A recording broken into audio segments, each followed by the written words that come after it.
Hey folks, and welcome to Pixil's evolution of Contra games 1987 to 2023. For myself and many of you out there most likely, the original Contra game, whether it was in the arcade or at home on your Nintendo, was probably the first run and gun type of game that you ever played, which makes it a bit of a special series to us. This is because the Contra series pretty much defined the run and gun genre of games, putting them on a map in a big way. So today we're going to take a look at the 5 best example games of the series that made the biggest leaps in gaming technology for each generation.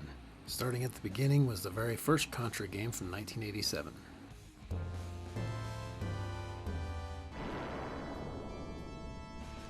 This was the first title that I can remember that possessed both a standard side-scrolling view perspective from the time and also a rare third-person view at different times within the same game. This layout is a theme that persisted throughout all the Contra games to date, in fact. Graphics were the usual flat 2D sprites of its day, but it did look pretty decent for its time actually. Probably the main thing that made this game such a big hit back then was that the game controls were solid, so it played very smooth, and of course the constant explosive action was most likely a big factor as well. This now classic game certainly left a lasting impression on us young players back then and set the stage for many more Contra games to come. Stepping into the early, partially 3D era, we have Contra Legacy of War from 1997.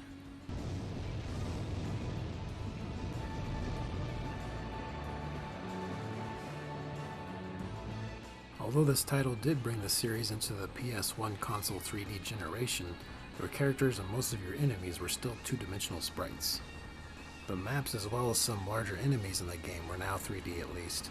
However, even for its time, it looked pretty rough honestly, not to mention the controls and limited visibility made the game quite difficult to play at times. However, the game does technically have everything the previous Contra games have possessed, such as fitting main characters, lots of weapons, and many types of enemies at least. It's just that the implementation of the game was fairly poor, but I suppose it was a necessary step up in gaming tech that led to some really great Contra games to come later. The next jump up came with Contra Shattered Soldier from 2002.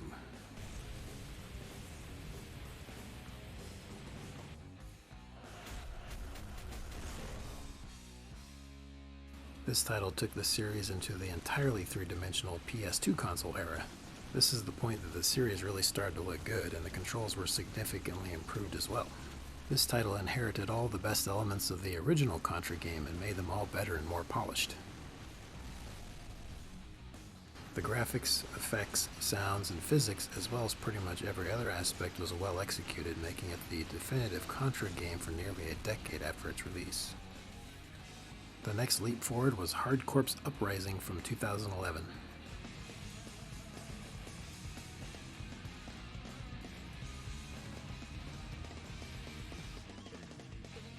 This entry took the series into the PS3 console generation, so extra touches such as better looking effects and overall physics helped to further enhance gameplay. Graphic style-wise, this title actually took more of an anime approach instead of realistic, which strays a bit from the previous titles in the series.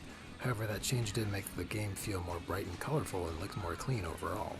It also stepped up the difficulty level a bit over previous recent entries, which felt a bit more reminiscent of the original arcade game too. This title definitely has a good Contra feel to it, despite the more chipper atmosphere that any fan of the series would still enjoy playing today.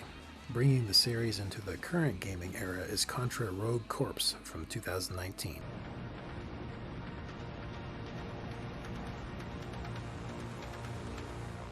This title adds a lot of dynamic elements to the standard Contra story, introducing many new playable characters and enemies alike. The return of the realistic graphic style and effects that are even better looking this time too is a welcome advancement. And once you get used to the rather sensitive analog controls, this title really provides a super satisfying feeling of shooting down enemy robots and alien hordes. Sure, there are plenty of better looking shooter games out there than this today, but as far as getting that unique Contra game experience, this is the best looking one so far. Overall, the Contra series has provided us with high-octane alien shooting action for a whopping 36 years now, and has made an unforgettable impact on run-and-gun games. We can only hope to see another AAA Contra title appear in the near future to continue the legacy. Well, there you have it folks. I hope you liked this video, and if you have, make sure to hit that subscribe button.